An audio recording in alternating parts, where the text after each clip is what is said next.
Have you ever felt like the odds were just completely stacked against you? Like you were facing a challenge so huge, you didn't stand a chance? Well, today we're diving into an incredible story about a man who felt just that, and how he led a tiny army to one of the most astonishing victories in history.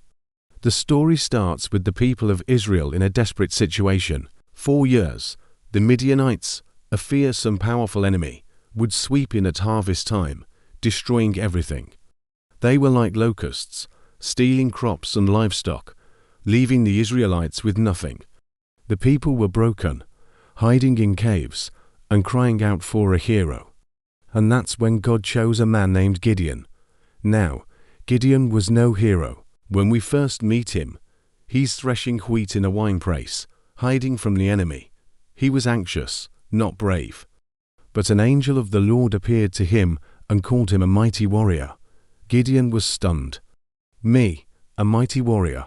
My clan is the weakest, and I'm the least in my family. He was filled with doubt and fear. Have you ever felt that way? Like the call on your life is way bigger than you are? Gideon certainly did. He asked God for sign after sign to prove this was real, and God patiently provided them. Finally convinced, Gideon stepped up. He gathered an army of 32,000 men, ready to fight for Israel's freedom. But then, God threw a curveball.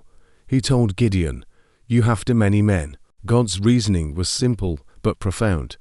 If they won with a huge army, they would boast in their own strength. God wanted to make it crystal clear that this victory belonged to him alone. So, Gideon made an announcement. If anyone is afraid, you can go home. And can you believe it? 22,000 men walked away, leaving just 10,000. It's a staggering number, isn't it? A testament to the fear that had gripped the people. But God looked at the remaining 10,000 and said, "There are still too many." God instructed Gideon to take the men down to the water for a test. Most of the men knelt down, putting their faces right into the stream to drink.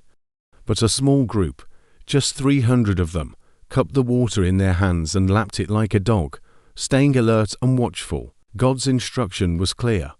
Set apart the 300 who lapped. Gideon's army was now down from 32,000 to just 300 men.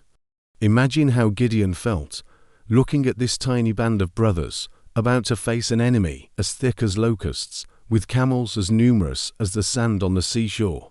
The odds were impossible, but God never asks us to face the impossible alone. That night, he sent Gideon on a secret mission to the enemy camp to build his faith. Sneaking up in the dark, Gideon overheard 2 Midianite soldiers talking. One was describing a strange dream. He had about a loaf of barley bread tumbling into their camp and flattening a tent. His friend interpreted it immediately. This can be nothing other than the sword of Gideon. God has given the Midianites into his hands. Hearing this, Gideon's fear vanished, replaced by worship and renewed courage. He knew God had gone before him. He rushed back to his 300 men with a brilliant, unconventional battle plan.